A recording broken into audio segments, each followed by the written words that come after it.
Hola, estamos en la 10ª emisión de Conversando de Literatura con Miguel González Corrales. En esta ocasión he seleccionado dentro de mi biblioteca un texto que encontré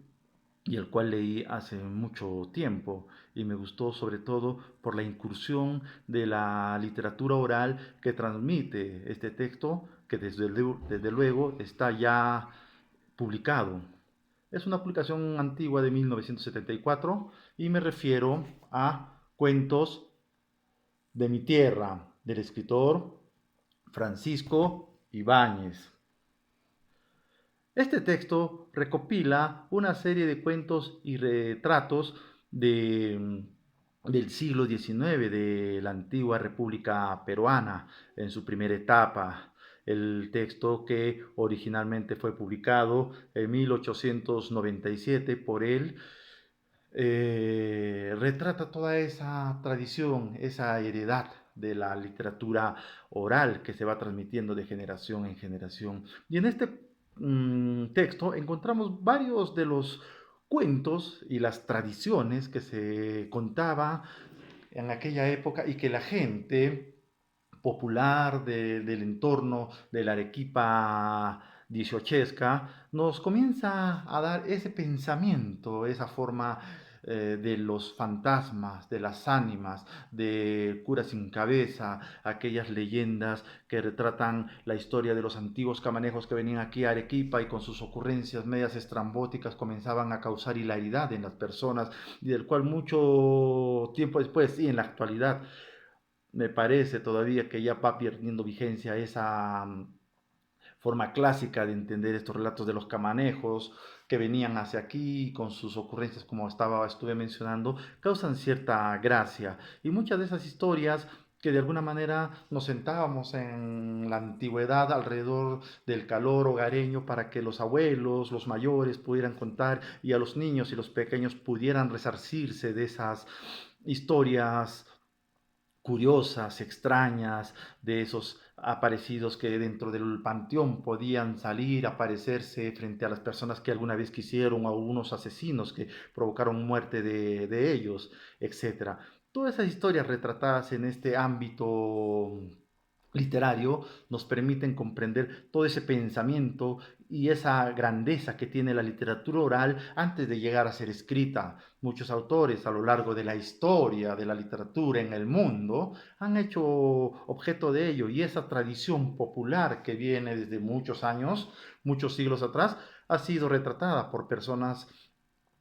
cuyo interés han mostrado en ellas y al poderlas transcribirlas y publicarlas y editarlas han sido objeto de una literatura en la escritura y el lenguaje bellamente ilustrada y retratada a través de los bastantes significados y temas que se trata. Hemos observado que en muchos casos, en muchas ocasiones, ha habido historias y hasta hoy en día nos han legado sobre todo esas historias que más que retrate literatura, aquella que muchos críticos llaman literatura seria, aquella literatura que tiene compromiso social, más allá de eso, nos indican que esta literatura tiene un toque más pueril, más intimista, más familiar para poder ser leída y escuchada. Y hablando desde este punto de vista del libro que estoy mencionando, entendemos que toda esa idiosincrasia de las personas arequipeñas de aquella época, de 1825, 1830, 1850, 1870, antes de que el texto sea editado por el mismo Francisco Ibáñez, ha tenido que haber una gama de recabación, recopilación de estos elementos para poder retratar un texto muy interesante donde se hablan de las ánimas aparecidas, esta famosa tradición que se llama la procesión de las almas, donde no, donde hay una mujer muy chismosa y en medio de todo este eh, acercamiento de esta persona, vienen en la noche una procesión de ánimas medianoche para poder eh, llevar a su muerto a un cementerio, ella por saber de quién se trata, ya que chismea por los alrededores, le tocan la puerta, es un encapuchado que aparece en forma de esqueleto, le da unos huesitos, en fin, y que tenía que tratar de evitar que se la lleven al día siguiente cuando volvieran estas ánimas por ella, y al final tenía que tener un niño ahí para que pueda aplacar a estas ánimas voraces de querer llevársela, y trae un niño, un infante, un bebito, quien hace llorar, y ese chillido, berrido del infante es la magia, es la forma y es la clave para que las ánimas puedan alejarse, ya que las ánimas vienen del inframundo y el chillido de un niño que es un inocente las trata de espantar, y muchos cuentos de ese tipo y de ese toque, como por ejemplo el cura que desaparece en media calle del centro de la antigua Arequipa, en lo que es el casco del centro histórico, vemos cómo este cura va apareciendo de lado en lado hasta poder entender y buscar un fin, una iglesia donde quedarse y albergarse, porque su peregrinaje era eterno, castigado después de muerto, ya que en vida tuvo una trascendencia y una forma de existencia un poco pecaminosa, lo cual las divinidades, Dios, lo castigó y le permitió andar eternamente por las calles de Arequipa hasta buscar un refugio en una iglesia adecuada donde pueda residir, así como también los camanejos que vienen a la ciudad de Arequipa para poder buscar un lugar apropiado donde vivir, pero al darse cuenta que no son bienvenidos o que no comprenden la forma de trabajo de sociedad arequipeña, tratan de buscar un lugar apropiado y se encuentran con ciertas desavenencias chistosas, por cierto, o graciosas, que al final le hacen pensar tres, cuatro veces su forma de pensar y de vivir y de existir al mismo tiempo, si pertenece o no a una realidad tal como es la arequipeña, etcétera. Y todas esas formas de pensamiento son trasladadas a la literatura escrita. Así hemos visto que no solo en este caso, sino en muchos otros casos, de esta forma ha hecho de su literatura una forma más dinámica, más cerca a un público lector que de alguna manera discierne, disfruta, analiza e interpreta las formas diferentes del pensamiento de las personas, desde la Europa medieval hasta épocas más contemporáneas se han visto casos de este tipo. Y en el caso de Francisco Ibáñez, vemos que toda esta idea no es ajena a él, quien es uno de los precursores de la literatura oral, escrita y publicada por él mismo, para poder difundirla a finales del siglo XIX. Y esto pues justamente viene de la herencia de su padre. Recordemos que su padre, Jacinto Ibáñez, fue la primera persona quien trajo la imprenta Arequipa todavía por la época de 1825, pocos años después de la independencia peruana.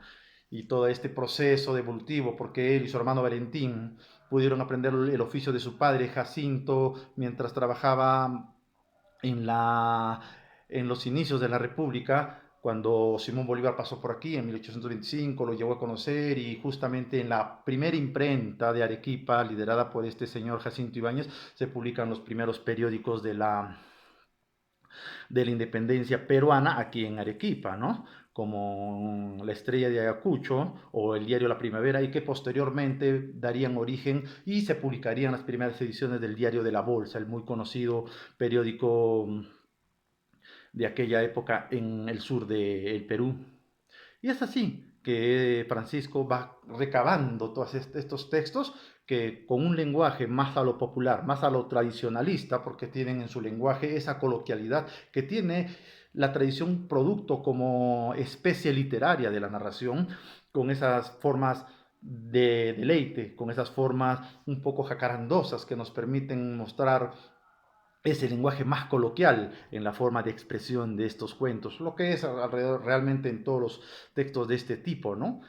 Venidos de la tradición oral. Y es así que a través de todas estas publicaciones y estos cuentos vamos a entender la diferencia entre esta forma literaria antigua y la oral. Es así que Cuentos de mi tierra nos promete una lectura satisfactoria, nos promete una bendición de temas que vamos a disfrutar leyendo cada una de sus historias, alrededor de todos esos productos más que todo sociales, en el cual, aún siendo del siglo XIX, vamos a entender cómo fue el pensamiento de estas personas. Y si sabemos que la tradición oral en la literatura peruana, más que todo por los ancestros que hemos tenido, vamos a encontrar una gran gama de elementos que, en este caso, productos de Arequipa, entenderemos más cómo fue nuestra sociedad. Y si uno va leyendo más esta literatura oral, entenderemos cómo fue el pensamiento antiguo de las personas antiguas arequipeñas y sabremos cómo esta formación ha decaído en lo que hoy conocemos, porque ya la tecnología es un pilar fundamental en nuestra sociedad que ha ido un poco alejándonos de esta literatura tradicionalista, que de alguna manera debería ser reivindicada para los jóvenes.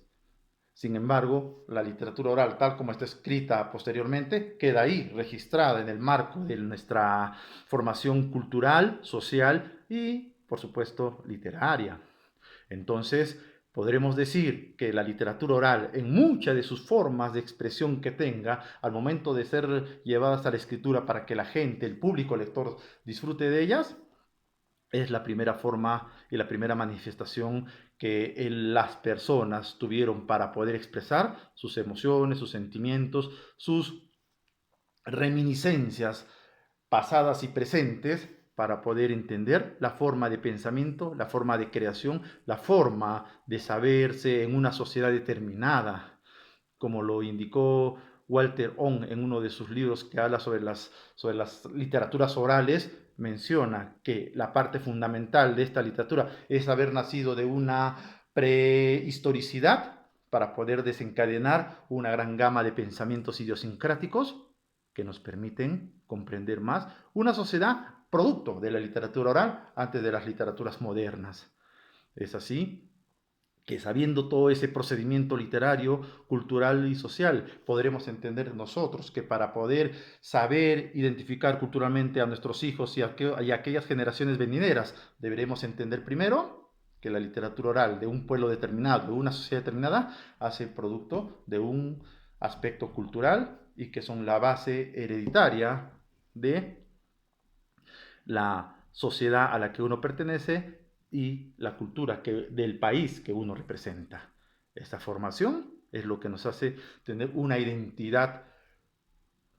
nacional para seguir en miras hacia un futuro mejor. Y todo eso, al margen de cualquier sociedad y al margen de cualquier procedimiento gubernamental, está nuestra heredad cultural. Y esa heredad cultural nace justamente, primero, de la literatura oral y luego viene lo demás, para una formación más que todo identificatoria. Bien, espero que este recuento de la literatura oral, al menos que tenemos aquí en Arequipa, permita entender cuán importante y valorativo es afrontar el reto de leer esta antigua literatura que es el producto de nuestros antepasados. Gracias y espero sus comentarios en mi página de YouTube, lo mismo que en Facebook. Cualquier otro detalle al margen, ya estaré emitiendo otra edición con otro libro para poder dar una opinión valorativa e instructiva respecto a lo que es la literatura en sí. Hasta luego.